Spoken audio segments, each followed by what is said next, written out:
California wildfire destroys many employee homes and 3 skilled nursing facilities evacuate. Long-term care advocates claim election results are a net positive, and the trial starts for a nursing home LPN held criminally responsible for residents' death from hypothermia. This and more next.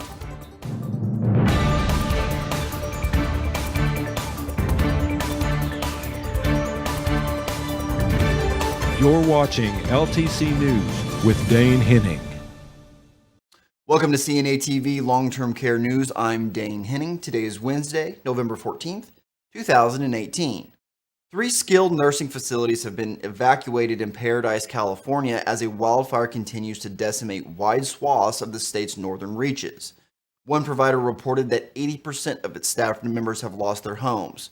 The so-called campfires started around 6:30 a.m. on Thursday morning and spread quickly due to strong winds. No cause had been reported Friday for the fire, which swept across 20,000 acres of land, destroying upward of 1,000 buildings. The death toll from the fire reportedly reached 29 as of Sunday evening. About 175 residents from the 3 skilled nursing facilities in Paradise have been completely evacuated as of Friday, with most going to sister facilities. At least one of those facilities sustained heavy damage, while the others are non-operational with unknown status. The anticipation is that all facilities may be burned down, and permanent relocation for other skilled nursing facilities will occur within the week. Acting California Governor Gavin Newsom declared a state of emergency for Butte County last week, and the county sheriff's office issued a mandatory evacuation order for Paradise and nearby towns. The National Weather Service also released a red flag warning, its highest alert. The results of last week's midterm election may be a mixed bag for America's 2 biggest political parties, but long-term care is hoping for a net positive for the skilled nursing field. Clifton Porter II, Senior Vice President of Government Relations for the American Healthcare Association, delivered that main message. Republicans have tended to want to slash Medicaid, skilled care's biggest source of funding, while Democrats have shown a penchant for tort reform and increasing regulation, Porter pointed out. With Democrats taking control of the House and Republicans growing their control of the Senate, the hope is that those 2 forces will balance out. However, that the flip side could be that it will likely be more difficult to chase achievements in a divided government.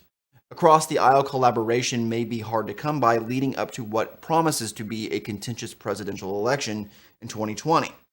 Officials with both AHCA and Leading Age said that bolstering the workforce along with keeping Medicaid funding stable continue to be top of mind for the field.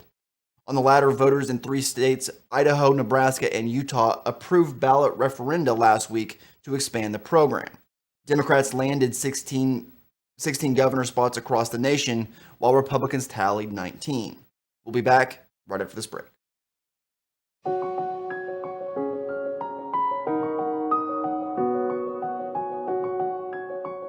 Join us as we honor CNAs with your host, Lisa Sweet.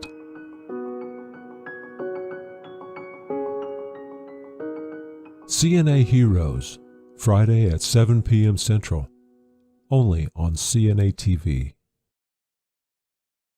As long-term care continues to debate the responsibility of individual nursing home employees for residents, a trial has begun for an Ohio woman accused of neglecting a resident who died of hypothermia. Megan Schnipke, 31, is accused of falsely charting that Hilty Memorial Nursing Home resident Phyllis Campbell was in her room on January 7th. Campbell, 71, had wandered into the courtyard and was later found dead. A Putnam County, Ohio jury is considering whether Schnipke, who was a licensed practical nurse, should be charged with forgery, gross patient neglect, and patient neglect. Campbell was wearing a monitoring bracelet at the time, but it was improperly placed around her ankle.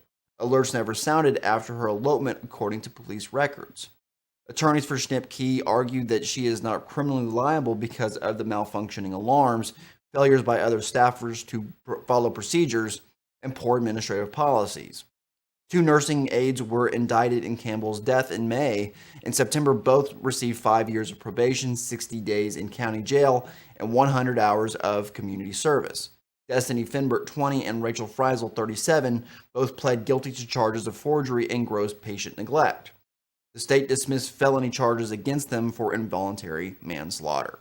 This has been your long-term care news update. Everyone have a wonderful week, and I'll see you on Wednesday.